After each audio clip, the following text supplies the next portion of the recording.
नमस्कार दोस्तों, अभी हम इस वीडियो में आप लोगों को सोशल साइंस में आपदा प्रबंधन का एक पार्ट है ना, उसका मैं टोटल ऑब्जेक्टिव क्वेश्चन कंप्लीट करवाने वाले हैं। 40 को ऑब्जेक्टिव क्वेश्चन, इसे याद करोगे तो इससे बाहर एक भी नहीं पूछेगा। 15 नंबर का ऑब्जेक्टिव क्वेश्चन यहाँ से आपका मिल जाएगा। और यहाँ पर आप लोग थंबनेल में ये भी देख सकते हो कि एक ही क्वेश्चन को 4 बार 5 बार लगातार पूछा गया है, तो यही सब क्वेश्चन आपसे बार बार पूछेगा, तो इसको याद करना बहुत ज़्यादा इंपॉर्टेंट है। फाइनल परीक्षा में डायरेक्ट आपको देखने को मिलेगा, ठीक है ना। तो हम वीडियो स्टार्ट करते हैं। आप लोग वीडियो को लाइक कर दीजिएगा सभी लड़के, और लगे हाथ चैनल को भी सब्सक्राइब कर लेना ताकि आपको और भी ऑब्जेक्टिव मिल सके, ठीक है ना। तो यहाँ पर आपका पहला नंबर क्वेश्चन है दोस्तों कि सुदूर संवेदी उपग्रह यानी कि रिमोट सेंसिंग का उपयोग होता है तो बाबू संसाधनों की खोज के लिए हम लोग करते हैं। तो पहला का आंसर मिल जाएगा आपका सी नंबर। और दूसरा नंबर क्वेश्चन है कि मानव जनित आपदा है, तो बाबू मानव जनित आपदा आतंकवाद है, क्योंकि आतंकवाद मानव के द्वारा फैलाया जाता है, इसलिए इसका नाम पड़ा है मानव जनित आपदा, ठीक है ना। ये क्वेश्चन 21 में, ये भी 21 में पूछा गया है। अगला आपका क्वेश्चन है 3 नंबर कि मानव प्रबंधन का मुख्य घटक क्या होता है, तो इसका आंसर हो जाएगा आपका डी नंबर हो जाएगा। स्थानीय प्रशासन और स्वयंसेवी संगठन और गांव तथा मोहल्ले के लोग हो जाएंगे, ठीक है ना। और चौथा नंबर क्वेश्चन है मकान में आग लगने की स्थिति में क्या करना चाहिए। दोस्तों अगर आपके घर में आग लगा हो तो आप सबसे पहले मतलब कि आग को बुझाने वाले यंत्र को बुलाएंगे, मतलब कि अग्निशामक यंत्र को बुलाएंगे। अब ये नहीं कि आग बुझाने का इंतजार करेंगे, दरवाजा और खिड़की को बंद करेंगे, ये सब नहीं करेंगे ना। इसलिए हमारा आंसर हो जाएगा ऑप्शन नंबर ए, ठीक है ना। अब देखिए बाबू अगला क्वेश्चन, इंफ्रारेड कैमरा का प्रयोग निम्न में किस आपदा में किया जाता है। बाबू हम लोग मलबे में दबे हुए लोगों को पता लगाने के लिए ही इंफ्रारेड कैमरा का प्रयोग करते हैं, लेकिन वो आंसर में नहीं दिया तो डी नंबर पर ठीक लगाएंगे। अगला क्वेश्चन है सूखे के लिए उत्तरदायी कारक है। बाबू सूखे के लिए कौन उत्तरदायी कारक होता है, तो वर्षा की कमी। वर्षा की कमी होती है तभी हमारे एरिया में सूखा पड़ने लगता है, ठीक है ना। अगला क्वेश्चन आपका है 7 नंबर, निम्नलिखित में कौन संचार सेवाओं का अंग है, तो 7 का सही उत्तर मिल जाएगा आपका डी नंबर। देखो टेलीफोन, समाचार पत्र और टेलीविजन, यहाँ पर डी नंबर इसलिए दिया है ना क्योंकि टेलीफोन भी हो जाएगा, संचार सेवाओं का अंग, और समाचार पत्र और टेलीविजन भी हो जाएगा, ठीक है ना। अगला क्वेश्चन है 8 नंबर, सर्वाधिक भूस्खलन प्रबल राज्य कौन सा है, तो बाबू उत्तराखंड हो जाएगा। यहाँ पर आपका ऑप्शन नंबर ए सही उत्तर मिलेगा 8 का, इसे आप लोगों को याद रखना है। अब बाबू अगला क्वेश्चन देखिए, ये क्वेश्चन 9 नंबर है कि बिहार का कौन सा भाग सर्वाधिक सूखा प्रबल है, तो दक्षिणी बिहार जो है ना, वो बिहार मतलब दक्षिणी बिहार वो मतलब कि सूखा से हमेशा ज़्यादा पीड़ित रहता है। अगला क्वेश्चन है मलबे के नीचे दबे हुए लोगों को पता लगाने के लिए किस यंत्र का उपयोग होता है, तो इंफ्रारेड कैमरा का भी मैंने बताया था ना। तो देखो यहाँ पर दिया है लेकिन वहाँ पर नहीं दिया था, इसलिए यहाँ पर आपका आंसर हो जाएगा इंफ्रारेड कैमरा, सी नंबर वाला। अगला क्वेश्चन बाबू देखिए, ये 15 और 21 में पूछा गया कि निम्नलिखित में कौन प्राकृतिक आपदा है, तो बाबू ये भूकंप जो है ना वो प्राकृतिक आपदा है, क्योंकि ये आता है तो किसी को बताकर नहीं आता है, और ना ही ये मनुष्य करता है, अपने आप आता है। अभी हाल फिलहाल में भूकंप आया था, आप लोगों को पता ही होगा। अगला क्वेश्चन 12 नंबर है, काफ़ी ज़्यादा बार पूछा गया 16, 20, 21, 22 में कि बताओ कि बिहार का शोक किस नदी को कहा जाता है, तो बाबू कोसी नदी को कहा जाता है। आंसर मिलेगा 12 का बी नंबर, इसे याद रखना है। अगला क्वेश्चन है 13 नंबर, सुखाड़ क्या है। सुखाड़ क्या है, तो बाबू 13 का सही उत्तर मिल जाएगा, ऑप्शन नंबर ए आपदा हो जाएगा। सुखाड़ एक प्रकार का आपदा होता है। महासागर के तल के कंपन का परिणाम क्या है, तो 14 का सही उत्तर मिलेगा सी नंबर सुनामी। ये क्वेश्चन 20 में, 21 में, 22 में 3 साल लगातार क्वेश्चन पूछा गया, यहाँ पर देख सकते हैं, ठीक है ना। 20, 21 में प्रथम पाली में पूछा था और 22 में आपके द्वितीय पाली में पूछा था। अगला क्वेश्चन आपका 15 नंबर है कि पृथ्वी की सतह पर पहुंचने वाली तरंग है। पृथ्वी की सतह पर पहुंचने वाली तरंग है, तो आपका 15 का सही उत्तर मिल जाएगा, ऑप्शन नंबर ए पी तरंग हो जाएंगे। ऑप्शन नंबर ए हो जाएगा पी तरंग, इसे याद रखना है। अगला आपका क्वेश्चन है 16 नंबर, निम्नलिखित में कौन मानव जनित आपदा नहीं है। निम्नलिखित में कौन मानव जनित आपदा नहीं है, देखो रेल दुर्घटना मानव जनित आपदा है, सांप्रदायिक दंगे मानव जनित आपदा है, और आतंकवाद भी मानव जनित आपदा है, लेकिन सुनामी मानव जनित आपदा नहीं है, ये आपका प्राकृतिक आपदा है, ठीक है ना।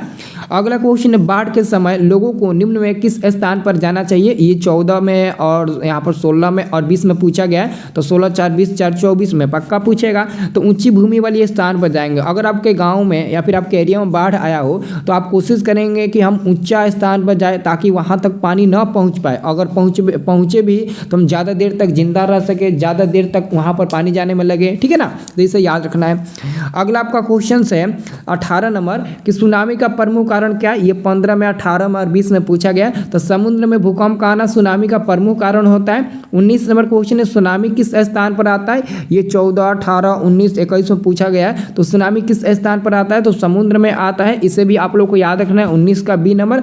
अब देखिए अगला क्वेश्चन है, संचार का सबसे लोकप्रिय साधन क्या है, ये 15 में, 19 में और 22 में पूछा गया है। तो देखो आजकल देखा जाए तो मोबाइल फ़ोन होगा, क्योंकि पहले का अनुसार हम लोग सार्वजनिक टेलीफोन पर टिक लगाते हैं, लेकिन आज के अनुसार मोबाइल फ़ोन होगा, क्योंकि आप लोगों को पता है कि हर लड़के का हाथ में आजकल देखा जा रहा है मोबाइल है। तो मोबाइल से हम लोग मतलब काफ़ी आसानी से किसी भी व्यक्ति से संपर्क कर सकते हैं, कितना भी जल्दी। लेकिन अगर टेलीफोन की बात करें तो अब हर जगह टेलीफोन नहीं है, बट पहले हर मतलब कि टेलीफोन था, टेलीफोन की मदद से हम लोग काम करते थे, बातें करते थे। लेकिन अब दोस्तों हर जगह यहाँ पर आपका मोबाइल फ़ोन हो गया, इसलिए संचार का सबसे लोकप्रिय साधन बन चुका है मोबाइल फ़ोन, इसे याद रखना है। अगला क्वेश्चन है, निम्न में कौन प्राकृतिक आपदा नहीं है। देखो सुनामी प्राकृतिक आपदा है, भूकंप भी प्राकृतिक आपदा है, और यहाँ पर बाढ़ भी आपका प्राकृतिक आपदा हो जाएगा ये, और आतंकवाद प्राकृतिक आपदा नहीं होगा, ये मानव जनित आपदा होगा। और ये क्वेश्चन देखो 13 में, 17 में, 18 में, 19 में पूछा गया है। 22 नंबर प्रश्न है कि मानव में अत्यंत विनाशकारी भूकंप आया था, मानव में नहीं, भारत में। तो दोस्तों भारत में अत्यंत विनाशकारी भूकंप कब आया था, 1934 ईस्वी में आया था, इसे आप लोगों को याद रखना है। अगला आपका क्वेश्चन है 23 नंबर कि नदियों में बाढ़ आने का प्रमुख कारण क्या है। तो देखो यहाँ पर ये क्वेश्चन 14 में, 16 में और 18 में क्वेश्चन पूछा गया है, और यही क्वेश्चन है जिसमें काफ़ी लड़के गलती कर बैठते हैं। देखो नदियों में बाढ़ आने का मुख्य कारण, देखो अगर जल अधिक होगा तभी नदी में बाढ़ आ सकता है, वर्षा की मतलब वर्षा अधिक होगा यानी कि मतलब बारिश ज़्यादा होगा तभी आ सकता है, नदी की तली में अवसाद का जमाव के कारण भी हो सकता है। लेकिन यहाँ पर ऑप्शन नंबर डी में देना चाहिए इनमें से सभी, लेकिन दिया नहीं है इनमें से सभी, इसलिए हम लोग टिक लगा देंगे डी नंबर पर, क्योंकि एक्चुअली में होना चाहिए सभी, लेकिन सभी तो हो नहीं रहा है, सभी तो ऑप्शन नंबर डी में नहीं दिया है। तो नहीं दिया तो इसका मतलब आप डी नंबर पर टिक लगाएंगे। अगर ए नंबर पर टिक लगाते हैं तो कोई लड़का कहेगा नहीं सर सी नंबर होगा, अब सी नंबर पर टिक लगाएंगे तो कोई लड़का कहेगा नहीं बी नंबर पर होगा। इसका आंसर देखो डी नंबर में दिया, अगर आपके फाइनल परीक्षा में ये क्वेश्चन देगा ना तो डी नंबर में अवश्य देगा इनमें से सभी, नहीं तो यही ऑप्शन देगा तो आप लोग डी नंबर पर ही टिक लगाइए, क्योंकि एक साथ 3 आंसर नहीं होगा, अगर होगा तो ऑप्शन में देना चाहिए ना छोटू, ठीक है ना, याद रखना। अगला क्वेश्चन है 24 नंबर, भूकंप केंद्र के ऊर्ध्वाधर पृथ्वी पर स्थित केंद्र को क्या कहते हैं, तो अधिक केंद्र कहते हैं, इसे याद रखना है। आंसर मिल जाएगा आपका बी नंबर 24 का, ठीक है ना। 24 का क्या मिल जाएगा बाबू, 24 का आपका बी नंबर मिल जाएगा। 24 का सॉरी एक मिनट 24 का आपका, हाँ जी ठीक है, बहुत बढ़िया, 24 का आपका बी नंबर मिल जाएगा।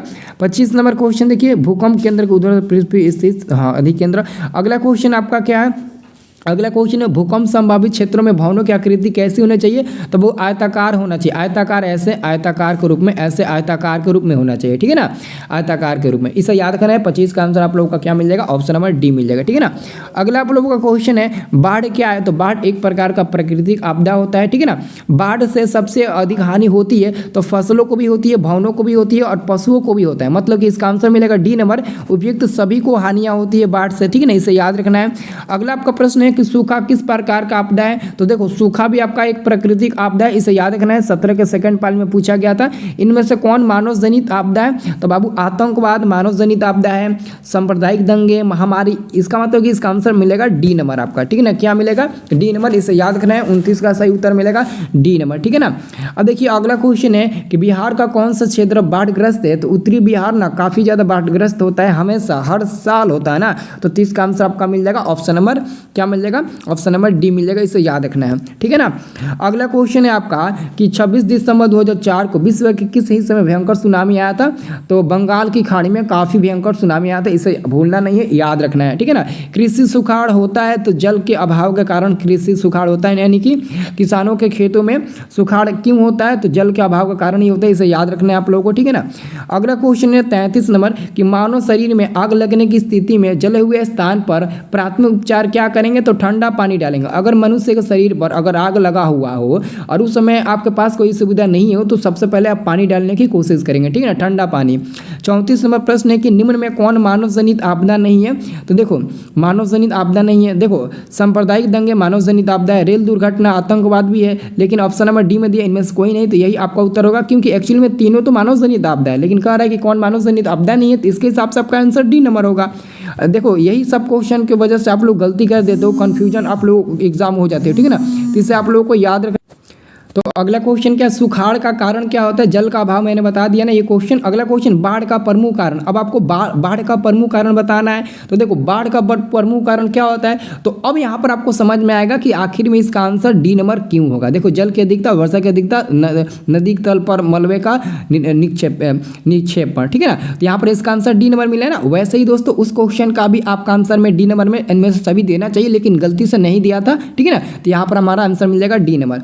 अगला आपका क्वेश्चन है 37 नंबर, सुनामी प्रभावित क्षेत्र में मकानों का निर्माण होना चाहिए समुद्र तट से दूर, ठीक है ना। यहाँ पर आपका आंसर मिल जाएगा बी नंबर, समुद्र तट से दूर, ठीक है ना। अगला क्वेश्चन है, गुजरात का कच्छ प्रदेश किस भूकंपीय पेटी में है, तो 38 का सही उत्तर मिलेगा डी नंबर, जोन 5 में है, ठीक है ना। अगला क्वेश्चन 39 नंबर है, 39 नंबर क्वेश्चन है, सर्वाधिक बाढ़ प्रभावित देश है, तो 39 का सही आपका उत्तर क्या मिलेगा, इसे आप लोगों को याद करना है। 39 का सही उत्तर क्या मिल जाएगा, ऑप्शन नंबर सी मिल जाएगा, बांग्लादेश हो जाएगा, ठीक है ना। याद रखना है इसे आप लोगों को।